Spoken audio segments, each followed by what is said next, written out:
A blessed, blessed Monday morning po sa bawat isa. Good morning, good morning, good morning.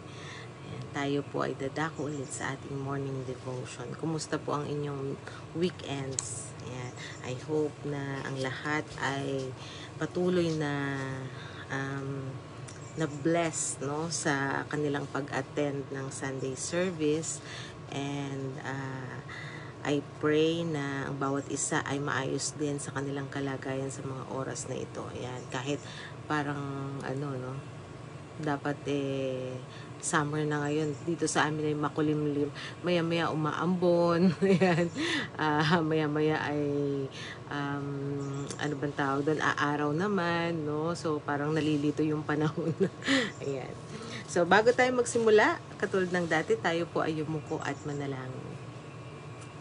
Ama naming Diyos na makapangyarihan sa lahat, maraming salamat po muli, Panginoon, sa napakagandang umaga na ito na kaloob mo sa amin. Maraming salamat sa pag-iingat mo sa bawat isa sa amin, sa aming pagtulog sa buong magdamag, at sa panibagong kalakasan na taglay namin, Panginoon. Maraming salamat din muli, Panginoon, sa pagkakataon na ito na kami ay magbubulay-bulay sa iyong banal na salita. Gabayan mo kami, Panginoon, kasyahan mo po nawa kami ng iyong banal na Espiritu.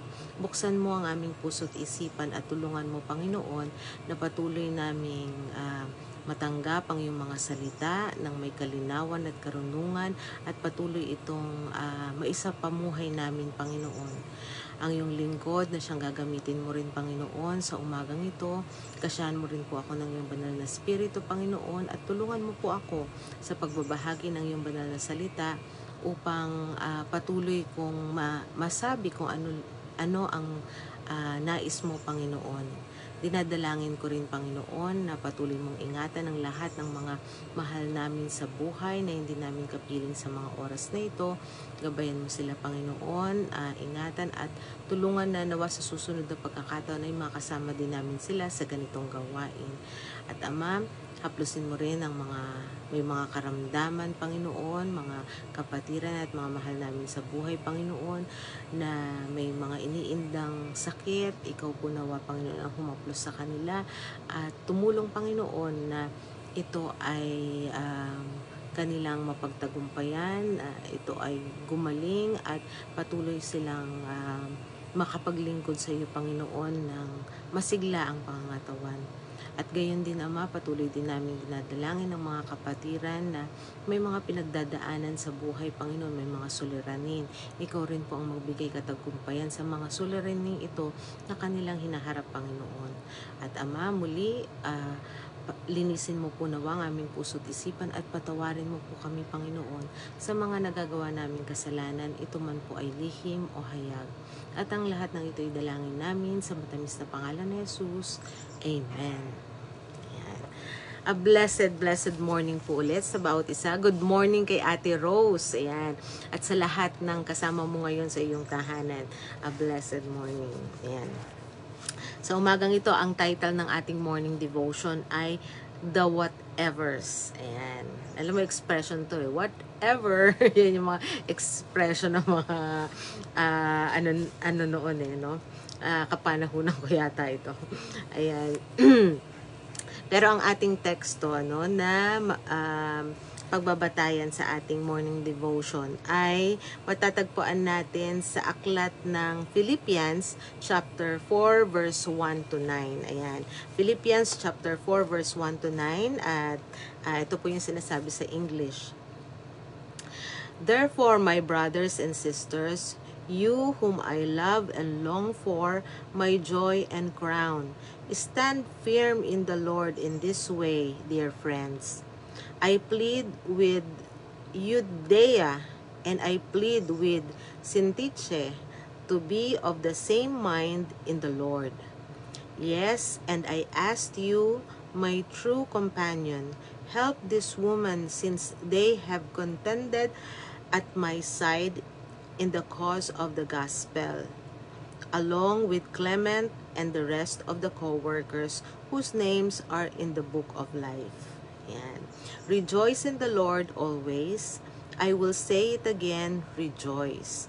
Do not be anxious about anything, but in every situation, by prayer and petition with thanksgiving, present your requests to God, and the peace of God, which transcends all understanding, will guard your hearts and your minds in Christ Jesus. Finally, brothers and sisters, whatever is true, whatever is noble, whatever is right, whatever is pure, whatever is lovely, whatever is admirable, if anything is excellent or praiseworthy, think about such things. Whatever you have learned or received or heard from me or seen in me, put it into practice, and the God of peace will be with you. Ayan, napakaganda po, ano? Basbasa nawa ang pagkabasa ng ating teksto ng banal na kasulatan sa umagang ito. Kaya pala the whatevers, yan ang title ng ating morning devotion. Kasi dito sabi niya, no, brothers and sister, whatever, diba? Ang dami nun eh, no? Whatever is true, whatever is noble, whatever is right, and whatever is pure, and whatever is lovely, and whatever is admirable. Ayan, yun daw yung ating isipin. Dito, napansin ko lang yung binanggit dito si Judea and sino ito? Sintiche, to be the same mind in the Lord, sabi niya eh. Yes, and I asked you, my true companion, help these women. So mga babae pala ito na lingkod, ano? Since they have contended at my side, no? So ano, no, mga nagpapahayag pala ito ng ano, no, ng gospel itong mga kababaihan na ito. Kaya may mga ano, no, kumbaga nung panahon na yun sa New Testament, ito pinapakita yun, may mga kababaihan na nagpapahayag ng banal na kasulatan at pinapayuhan sila, no, ni Apostol Pablo na lahat ng mabuti, yun ang isa-isip, no? Whatever is, ano nga, di ba? Sabi niya, true. Lahat ng mga magaganda, yun ang isipin natin, no? At ito, basahin ko na yung ating nasa morning devotion. Parang mayroon pa tayong isang kasama, hindi ko nababate, no? Lahat po ng nanonood na hindi ko na kasama natin sa live, sa mga oras na ito na hindi ko po nababate, a blessed morning po sa inyo. Ayan. Later, makikita ko naman po. Ayan. So, itong morning devotion natin na may title na whatever, sabi rito, every Friday evening, the national news, My Family Views, concludes the broadcast by highlighting an uplifting story. In contrast to the rest of the news, it's always a breath of fresh air. A recent Good Friday story focused on a reporter who had suffered from COVID-19, fully recovered, and then decided to donate plasma to possibly help others in their fight against the virus. Oh, tama, naalala ko ito, no? Yung plasma. So, yung mga naka-recover sa COVID, meron pala silang plasma, no, na lumalaban, na kalaban dun sa COVID. So yun yung kinukuha nila noon, pinag-aaralan at saka itinatry na inject dun sa mga iba pang may mga COVID, ganyan. At ito yung mga nakatulong talaga, no, para maka-create sila ng vaccine, di ba? So at the time, the jury was still out on how effective antibodies would be. But when many of us felt helpless, and even in light of the discomfort of donating plasma, no? Kasi syempre yung needle no, tutusukin, kukuhanin yun eh. No, so syempre kung magdo-donate ka ng plasma mo, medyo masakit din, no? So it's a sacrifice then, no? So she felt it was a small price to pay for the potential payoff. Ayan. So napakaganda, no, na naisip nitong tao na ito na kahit masakit yung needle, no, kung titiisin niya ito, maraming tao ang matutulungan nito, no? Yan.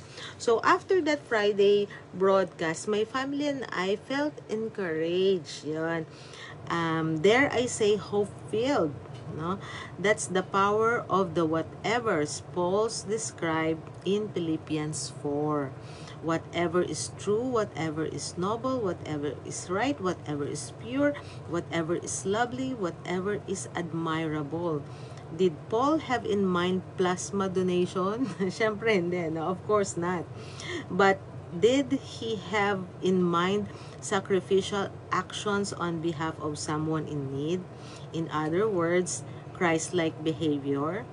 I've no doubt the answer is yes. Oo nga naman. Kasi yung, kumbaga para sa atin, no, na nakabalita nung panahon na yon, no, nung COVID. Tapos meron tayong nakabalita tayo na yung magdo-donate ng kanilang plasma ay makakatulong, malaki ang maitutulong para makarecover din yung ibang mga may sakit ng COVID. Ano, syempre nagbigay ng encouragement sa maraming tao. At eto yung itong sitwasyon na ito, maihahambing natin sa binabanggit ni Apostle Paul, no, dito sa Philippians 4, na lahat ng mabubuti isipin natin kasi kahit mahirap para sa isang taong nag-donate ng plasma, kasi nga syempre yung discomfort na i-injectan ka, mag-i-stay ka doon, tapos plus ano pa yon, no, napaka-strict pa nung panahon na yon nung COVID, lagi kang naka-face mask, ganyan, no, hugas ng kamay, ganyan, no. So eto, very encouraging, no, para sa mga tao na nakaalam na merong mga taong willing na mag-undergo sa ganitong sacrifice, no. Pero kung iisipin natin, eto ba yung nasa isip ni Apostle Paul nung sinulat niya tong whatever? Maaring hindi, no. Pero ang nasa isip niya is yung action, na yung sacrificial action na pwedeng gawin ng isang tao. Ayan, no? So, etong sacrificial action na ito, nakakapag-encourage sa lahat ng taong makakarinig, no, na merong gumawa ng ganitong action para sa ikabubuti ng karamihan. Ayan. So, but that hopeful news wouldn't have had its full effect if it hadn't been broadcast. Yun, o nga naman, yung pangyayaring yun, syempre, baliwala yun kung hindi maipapaalam din sa iba, 'di ba? Na merong ganitong tao, no, na naglakas loob na gumawa ng ganitong bagay para ma-encourage ang lahat, no? It's our privilege as a witnesses to God's goodness to look and listen for the whatevers all around us and then share that good news with others that they may be encouraged. Yan, napakagandang paalala sa atin, no, sa umagang ito, na totoo naman kailangan din nating i-share yung ganitong kaalaman, no, na halimbawa may isang tao na willing na mag-sacrifice for others, i-share din natin, no, na may mga ganitong courageous, no, na anak ng Diyos, no, para makatulong sa ibang tao. Kaya lalo't higit, i-share natin ang salita ng ating Panginoong Diyos.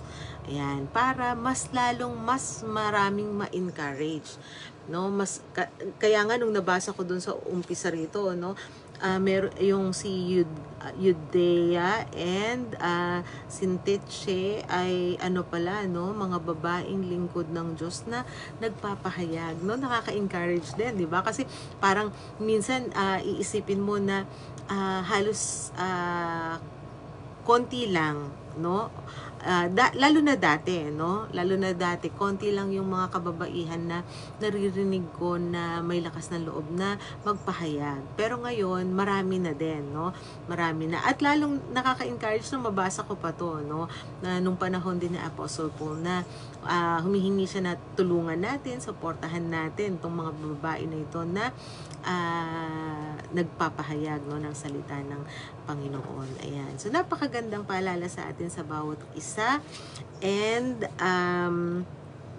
magandang isipin din natin, ano rin kaya ang maishishare ko ngayong Monday sa bawat isa. Siguro yung kahit yung simpleng ngiti, yan, simpleng encouragement or pagbate, no? Magandang bagay para kung sino man yung ating masalubong, kahit meron siyang problema o iniisip dyan, medyo mawala yung focus niya dun sa problema at mapunta sa good vibes na pwede nating i-share sa kanila.